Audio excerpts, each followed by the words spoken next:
Hi, this is Cherie with Rehash Fiber. It's hat season.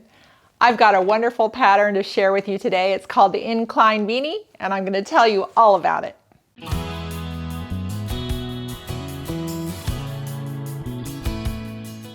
Welcome, all you happy fiber artists. When I saw this cap and then looked into it, there are so many good things about it. I had to do it, and I knew I had to share it with you. Number one, the pattern is beautiful and intriguing. It will captivate you, and it is an intermediate level, so you can do it. It is done in a worsted weight yarn. So we know what that means. It's gonna go rather quickly, and it's gonna be done up, and it's gonna feel great for that accomplishment. My yarn is a special yarn. I found it in Palmer, Alaska at Becca's Alpacas. She has alpacas, and she and her mom dye. And this is one of their skeins, and it is merino and silk, and it's fabulous. And I do believe you have to go to the shop to get the items. So this is truly a treasure from Alaska. And I'll share a little bit more of that with you after we talk about the pattern. So this pattern is called the Incline Beanie, and it's by Bethany Lambrecht, and I hope I am pronouncing that correctly. It can be made with or without the faux fur pom-pom. I think those pom-poms are super cute, but it's not for me. And I am actually going to wear this, so I didn't put a pom-pom on it. I really like it the way it is. So to get a little bit more into it, I just want to remind you, do work the gauge, even for hats. Now, yeah, we get a pass when it comes to the shawls. I do. I don't care about the shawls. If I do it a little bit bigger, a little bit smaller, it's okay. But a hat's got to fit around a head. So I learned the hard way this time, and I'm reminding you, do the gauge so that you know you're on track with the size. So I did have to go down to a G needle. It worked up very quickly. This is very doable for a weekend project, and maybe even in a day if you are going to do it every minute of that day. But it was great to do. So it starts off with the band. You actually work 9 stitches back and forth until you have the allotted amount on there. Then you turn your crochet and you start building the cap. So it's built from the brim to the top.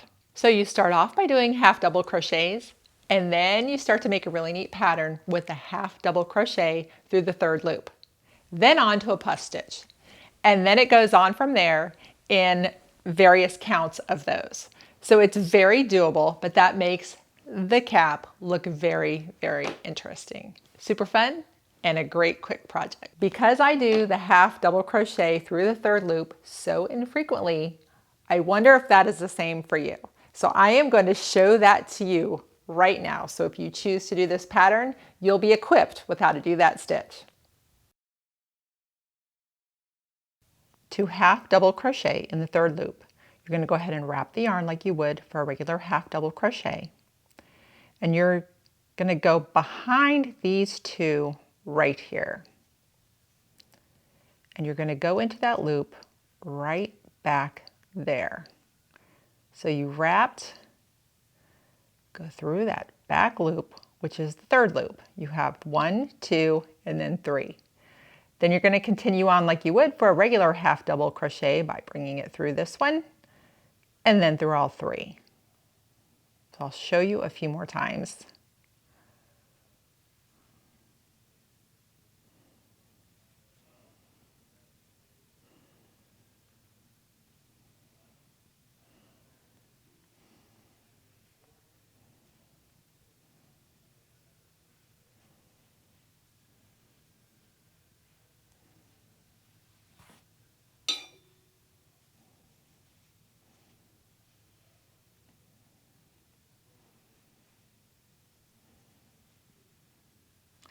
What it does is it takes the 2 first loops and it just turns them forward and makes for a really interesting pattern.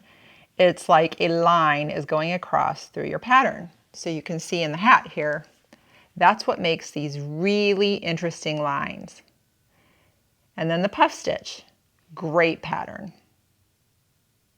So about the yarn, I was up in Palmer, Alaska for the muskox farm, and whenever I travel, I search out any other fiber artist, fiber stores, anything in the area. So I knew of Becca's alpacas, and I popped in there and met the most wonderful people. And Becca was one of them. And she has alpacas she tends to every day, and then she works at the store. And they dye their yarn, and I found this skein there that was just luxuriously soft and thick. And I thought, that would be good for a cap. And sure enough, it was. So a really good project there, and with a little bit of special history for me. So I just have a little bit of fiber talk today. I started the meetup group called the Tampa Bay Fiber Tribe. We meet at the local growler bar down the road, and it's called Brew, and it's open to anybody. So if you live in the Tampa Bay area, check it out. You just have to go to meetup.com, look up Tampa Bay Fiber Tribe. And if you're visiting from out of town, look us up and come see us. We meet on Thursday nights, and some nights we're not able to meet at Brew because they'll have a big event there, and we will need to find another place for that week. So just look up per event to see what the location is.